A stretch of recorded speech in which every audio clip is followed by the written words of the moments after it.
প্রিয় দর্শক, স্বাগত জানাচ্ছি আমাদের এশিয়ান সংবাদ বিশ্লেষণে। আজকে সমস্ত ঢাকায় এবং প্রায় সারা দেশে আবহাওয়ার যে পরিবর্তনটি সেটি হচ্ছে যে মুষলধারে বৃষ্টি হয়েছে রাতে এবং সকালবেলাও কিন্তু আমরা এই বৃষ্টির মুখোমুখি হয়েই আপনাদের মুখোমুখি হতে হয়েছে। আমাদের স্টুডিওতে আছি, সেটি হলো যে বৃষ্টি ভেজা হয়ে চলে আসা। আমাদের ধারণা শুক্রবারের এই ছুটির দিনে ঘরেই আছেন আপাতত, কিন্তু যাদের বের হতে হয়েছে বৃষ্টির মুখোমুখি হতে তো হয়েছে। আর যেটি আমাদের মহানগরীতে ঘটে সেটি হলো বৃষ্টি হলে ভীষণ জলাবদ্ধতায় আটকে যায় আমাদের প্রচলিত প্রতিদিনের যাপিত জীবন।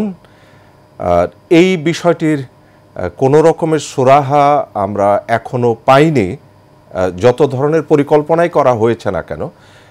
জলাবদ্ধতা, একটু বৃষ্টি হলেই জলাবদ্ধতার মধ্যে আটকে স্থবির হয়ে যায় নগর জীবন। এই অসুবিধা থেকে আমরা বেরোতে পারিনি, তবুও ছুটতে হয়, তবুও আপনাদের মুখোমুখি হতেই হয়। প্রিয় দর্শক, যারা এশিয়ান সংবাদ বিশ্লেষণের সঙ্গে রয়েছেন, স্বাগত জানাচ্ছি আমি ডক্টর মঞ্জুরুল হক। চলুন আমাদের প্রতিদিনের সংবাদ নিয়ে সংবাদ নিয়ে কথা বলবো। এটি হলো যে একদম প্রথম যে ছবিটি আমরা দেখছি দেশ রূপান্তরে, সেটি হচ্ছে দেশ রূপান্তরের প্রথম ছবি। ওই যে মানবিক অভিযাত্রায় অমানবিক ইসরায়েল, এই তথ্যটি দেওয়া হয়েছে। আমরা জানি যে যে জাহাজের বহরটি যাচ্ছে ইসরায়েলের বাধায়, যেটি আটকে গেল এবং যাচ্ছে যে গাজার সেই দুর্ভিক্ষ পীড়িত যুদ্ধপীড়িত মানুষের কাছে পৌঁছানোর জন্যে একটুখানি ত্রাণ, একটুখানি পানি কিংবা একটুখানি খাবার, একটুখানি শিশুর মুখে খাবার তুলে দেয়া। সমগ্র জাহাজের সমগ্র বহরকে আটকে দিয়েছে ইসরায়েলি সেনারা এবং শেষ পর্যন্ত এখন পর্যন্ত আমরা দেখছি কোনো জাহাজ যেতে পারছে না এবং সেটি ফিলিস্তিনি জলসীমার মধ্যেই কিন্তু এই কাজগুলো হচ্ছে, যেটি একেবারেই অনৈতিক, অমানবিক ইসরায়েল।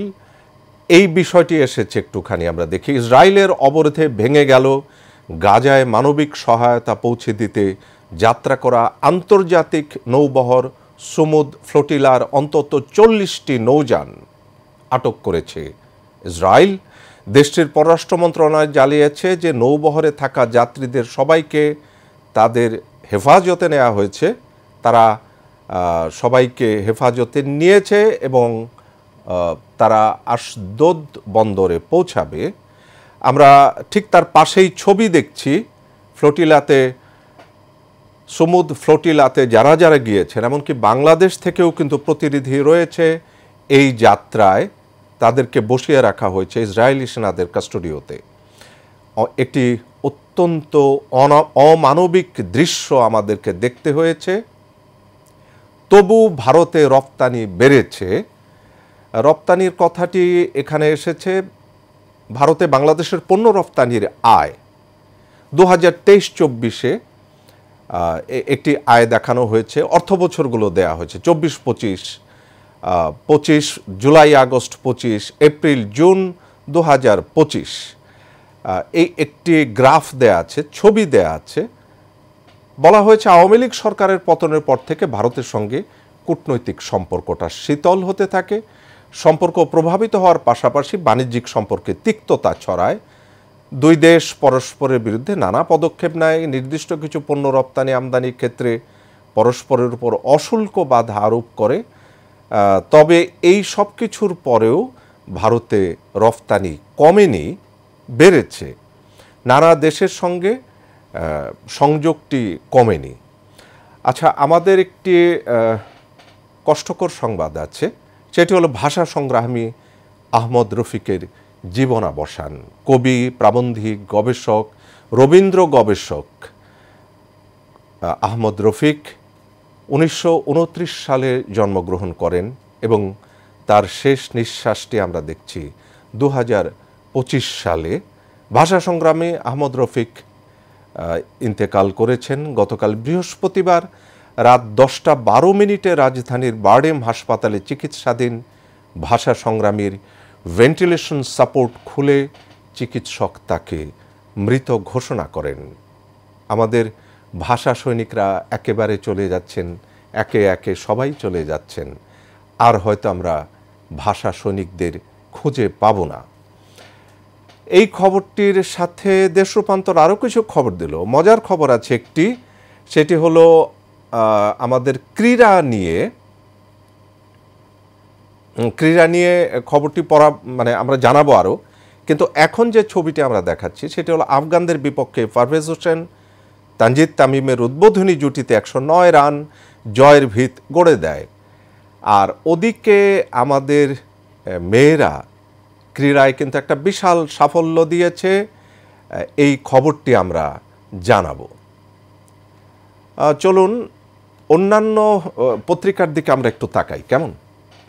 অন্যান্য পত্রিকার মধ্যে প্রথম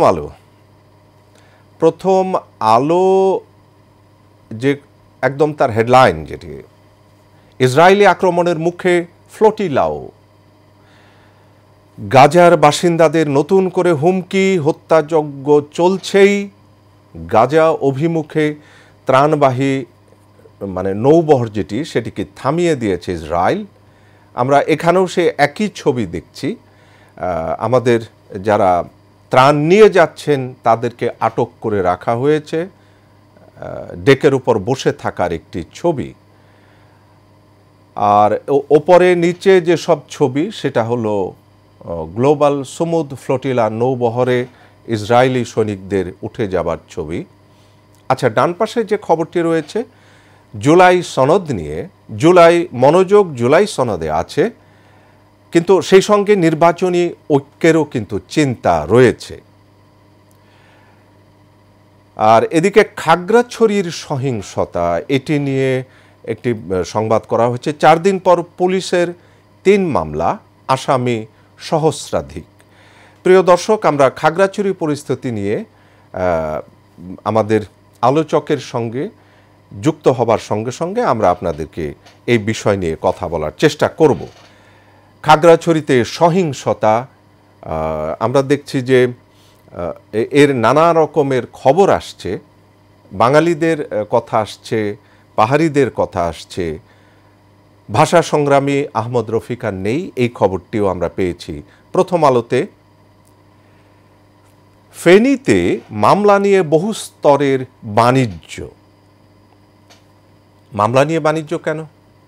মানে এই প্রশ্নটি আপনার আমার সবার, সেটি হলো গণ অভ্যুত্থানে শেখ হাসিনা সরকারের পতনের পরে নানা জায়গায় ভাঙচুর, অস্ত্র, গুলি, লুট। ফেনী মডেল থানাও একই ঘটনা ঘটেছিল। এই নিয়ে মামলার আসামি হিসেবে গ্রেফতার করা হয়েছে জামাল উদ্দিন গাজীকে। 4 মাস পরে তিনি জামিনে মুক্ত। এদিকে বৈষম্য বিরোধী আন্দোলনে আহত হয়েছেন দাবি করে মামলার আবেদন করেছে। এতে আসামি হিসেবে 264 জনের কথা উল্লেখ আছে। আর ওদিকে অজ্ঞাতনামা আসামি 100 থেকে 150 জন। এই সংবাদটি আমরা দেখছি। মামলা নিয়ে বহু স্তরের বাণিজ্যের মধ্যে রয়েছে ফেনী। সংবাদটি প্রথম আলোর। আর এদিকে প্রথম আলোর আরও অন্যান্য সংবাদের দিকে যদি আমরা একটু তাকাবো, চলুন দেখি। প্রথম আলো বলছে যে আমিনুলের সমন্বিত কৃষি ক্লিনিক। এই শব্দটি আমাদের কাছে বেশ অন্যরকম ভালো লাগার ছবি। আরেকটি সুন্দর খবর আমাদের প্রথম আলোর লোয়ার ফোল্ডে, ছবিসহ শারদীয় দুর্গোৎসবের সমাপ্তি, দোলায় করে দেবীর বিদায়। এই খবরটির ছবি আমরা দেখছি, প্রতিমা বিসর্জন দেবার ছবি নদীর ঘাটে। শারদীয় দুর্গোৎসবের আনুষ্ঠানিকতা শেষ হয়েছে প্রতিমা বিসর্জনের মধ্য দিয়ে। গতকাল বিকেলে চট্টগ্রামের পতেঙ্গা সমুদ্র সৈকতের একটি ছবি। ছবিটি জুয়েল শিলের করা ছবি। প্রতিমা বিসর্জন দিয়ে 5 দিন ধরে পুণ্যার্থীদের সমাগম, পূজা অর্চনা, কাসরের ঘণ্টা, শাঁখের ধ্বনি, ঢাকের তালে জমজমাট ছিল পূজা মণ্ডপগুলো। গতকাল বৃহস্পতিবার দুপুরের পর থেকে মণ্ডপগুলোতে নেমে আসে নীরবতা। সকালে অনুষ্ঠিত হয় দশমীর বিহিত পূজা, দেবীর দর্পণ বিসর্জন, অঞ্জলি প্রদান, সিঁদুর খেলা। ভক্তরা সিঁদুর মেখে বিদায় জানান দেবী দুর্গাকে। আর বিকেলে প্রতিমা বিসর্জনের মধ্য দিয়ে শেষ হয় বাঙালি হিন্দু ধর্মাবলম্বীদের প্রধান ধর্মীয় উৎসব শারদীয় দুর্গাপূজা। এই শারদীয় দুর্গাপূজার ছবিটি দেয়া আছে এবং বাংলাদেশে কোনো রকম অসুবিধে ছাড়া, কোনো হুমকি ছাড়া, অস্থিরতা ছাড়া এই দুর্গোৎসব কিন্তু এবার পালিত হয়েছে। বাংলাদেশ আবারও দেখিয়েছে যে দেশের মানুষ অসাম্প্রদায়িক, সবাই একসঙ্গে বাস করবার যে হাজার বছরের চিরায়ত সহিষ্ণুতা সেটি বাংলাদেশের আছে। কৃষি ক্লিনিক নিয়ে একটা সুন্দর সুখবর আছে। আমাদের প্রথম আলোতে আমিনুলের সমন্বিত কৃষি ক্লিনিক দৃষ্টি কেড়েছে আমাদের। লাউ গাছের পাতা হলদে হয়েছে, গোড়ায় ধরেছে পচন, পাতা কুঁচকে গেছে, শিম গাছের পুকুরের মাছ মরে যাচ্ছে, মুখ দিয়ে লালা ঝরছে গরুর, এমন নানা সমস্যা নিয়ে আমিনুল ইসলামের কাছে আছেন সবাই। আমিনুলের সমন্বিত কৃষি ক্লিনিক। খামারিরা আসেন। 49 বছর বয়সী আমিনুল ইসলামের বাড়ি দিনাজপুর সদর উপজেলার সুন্দরবন গ্রামে। ভালো লেগেছে আমাদের খবরটি, মানে অস্থিরতার ভিতরেও কিছু ভালো খবর কিন্তু আজকে প্রথম আলো দিয়েছে। আচ্ছা, আমরা একটু ইত্তেফাকের দিকে তাকাই, কেমন? ইত্তেফাকের প্রধানতম সংবাদ হচ্ছে পদের চেয়ে কর্মকর্তা বেশি সহস্রাধিক। কোথায় এটি আমরা একটু দেখব। প্রশাসনে এক বছরে পদোন্নতি 1817 জনের, আর যা পদ রয়েছে পদের চেয়ে কর্মকর্তা বেশি হচ্ছে 1000-এর উপরে। বর্তমানে অতিরিক্ত সচিব, যুগ্ম সচিব, উপসচিবের পদ আছে 1839টি। এর বিপরীতে কর্মকর্তা হচ্ছে 2966 জন। পদোন্নতি প্রাপ্তদের বেতন ভাতা ও মর্যাদা বাড়লেও অনেকে পদ খালি না থাকায় আগের কাজই করছেন। পদ না থাকলেও পদোন্নতি দেওয়ার এই প্রবণতা চলছে 1.5 দশক ধরে। এখানে বাংলাদেশ সিভিল সার্ভিসের দুটো বিষয় আছে। একটি হলো যে পদ না থাকলেও যারা কর্মকর্তা রয়েছেন বিভিন্ন ক্যাডারের, তারা পদোন্নতির যোগ্যতা অর্জন করছেন এবং বছরের পর বছর পদোন্নতি না পেয়ে তারা বসে থাকছেন। এটি একটি সমস্যা। আরেকটি হচ্ছে যে পদ নেই, তাহলে পদোন্নতি কেন? মানে দুটো প্রশ্ন। এক হচ্ছে আমি যোগ্য হয়ে গেছি পদোন্নতির, আমাকে পদোন্নতি দিতে হবে। দ্বিতীয় হচ্ছে পদ নেই, পদোন্নতি দিলে আগের কাজই করতে হচ্ছে। প্রশ্নটি সবার কাছে করেছে, এই কথাটি তুলে ধরেছে ইত্তেফাক। এটি একটি রাষ্ট্রীয় বিষয়, রাষ্ট্রকেই এর সমাধান করতে হবে। গাজামুখী সমুদ ফ্লোটিলাকে আটকে দিল ইসরায়েল। গ্রেটা থুনবার্গ সহ আটক অনেকে। বহরে থাকা একটি বাদে সব জাহাজকে তেল আবিব বন্দরে স্থানান্তর। বিশ্ব জুড়ে বিক্ষোভ। আমরা বিক্ষোভ দেখেছি অনেক জায়গাতে, সারা বিশ্বে, এমনকি ইটালিতেও বিক্ষোভে প্রকম্পিত হয়েছে। আর আবহাওয়ার একটুখানি খবর দেই। সাগরে ঘূর্ণিঝড় শক্তি নামের ঘূর্ণিঝড়, 8 বিভাগে ভারী বর্ষণের আভাস। তার মানে বর্ষণ চলতে থাকবে। খাগড়াছড়িতে সহিংসতায় পুলিশের 3 মামলা, আসামি সহস্রাধিক। ভুক্তভোগী ছাত্রীর ডাক্তারি পরীক্ষা রিপোর্ট নিয়ে অসন্তোষ, আদালতে যাবেন তারা। আমরা দেখেছি যে এই রিপোর্টটি নিয়ে নানা রকমের কথা এসেছে। আলামত পাওয়া যায়নি ধর্ষণের, এমন কথাও আছে। আবার কিছু কথা আছে যে বাঙালিদের দোষারোপ করা হচ্ছে যারা পাহাড়ে রয়েছেন, ইত্যাদি নানাবিধ সমস্যায় এখনও খাগড়াছড়ির সহিংসতার সমাধান আমরা চাচ্ছি, যে এখনও যেটি চলছে সেটি সমাধান হোক। চলে গেলেন ভাষা সৈনিক আহমদ রফিক। খবরটি রয়েছে সহজ ম্যাচ কঠিন করে জিতল বাংলাদেশ। ৩৭ বলে ৫৪ রান তুলে ম্যাচ সেরা খেলোয়াড় পারভেজ হোসেন ইমন। আচ্ছা, গাজায় যুদ্ধবন্ধে ট্রাম্পের পরিকল্পনায় নেতানিয়াহু কি উভয় সংকটে? বিবিসির একটি বিশ্লেষণ রয়েছে লোয়ার ফোল্ডে। আর সেই ছবিটি চট্টগ্রামের যে সমুদ্র পাড়ের ছবিটি, প্রতিমা বিসর্জনে শেষ হলো শারদীয় দুর্গোৎসব। এটি আমরা পেয়েছি ইত্তেফাকে। আচ্ছা, আমরা যদি একটু সময়ের আলোর দিকে একটু তাকাতে চাই, দেখি সময়ের আলো কি বলছে। সময়ের আলো আমাদের হাতে হার্ড কপিও আছে। তীরে ভিড়ল না তরী, সময়ের আলোর এই ছবিটি। ইসরায়েলি বাধায় যাত্রা থেমে গেল ফ্লোটিলার নৌবহরের, বিশ্বজুড়ে নিন্দার ঝড়। জাহাজে থাকা অন্তত ৩১৭ জন মানবাধিকার কর্মীকে আটক করেছে ইসরায়েল। ইতালিতে ধর্মঘটের ডাক, যেটি বলেছিলাম, ইটালিতে ধর্মঘটের ডাক। ইসরায়েলি কূটনীতিককে বহিষ্কার করেছে কলম্বিয়া। ছবি রয়েছে গ্লোবাল সুমুদ ফ্লোটিলার নৌযান অক্সিগোনোতে আটকের পর তাতে উঠে বসেছে ইসরায়েলি সেনারা। সময়ের আলো এনসিপিকে শাপলার বিকল্প ৫০ প্রতীকের প্রস্তাব ইসির। প্রতীকগুলোর মধ্যে লাউ, চিংড়ি, বেগুন এসবও রয়েছে। প্রধান উপদেষ্টার জাতিসংঘ সফর, সেটির বিশ্লেষণ। বিশ্বমঞ্চে উজ্জ্বল বাংলাদেশ। আমরা সঙ্গেই প্রধান উপদেষ্টার ছবিটি দেখতে পাচ্ছি। জাতিসংঘে নির্বাচনে স্পষ্ট বার্তা দিয়েছেন ডক্টর মোহাম্মদ ইউনূস। বাংলাদেশের প্রতি আন্তর্জাতিক সম্প্রদায়ের সমর্থন পুনর্ব্যক্ত করা হয়েছে। এখানে জনকণ্ঠ রয়েছে আমাদের হাতে।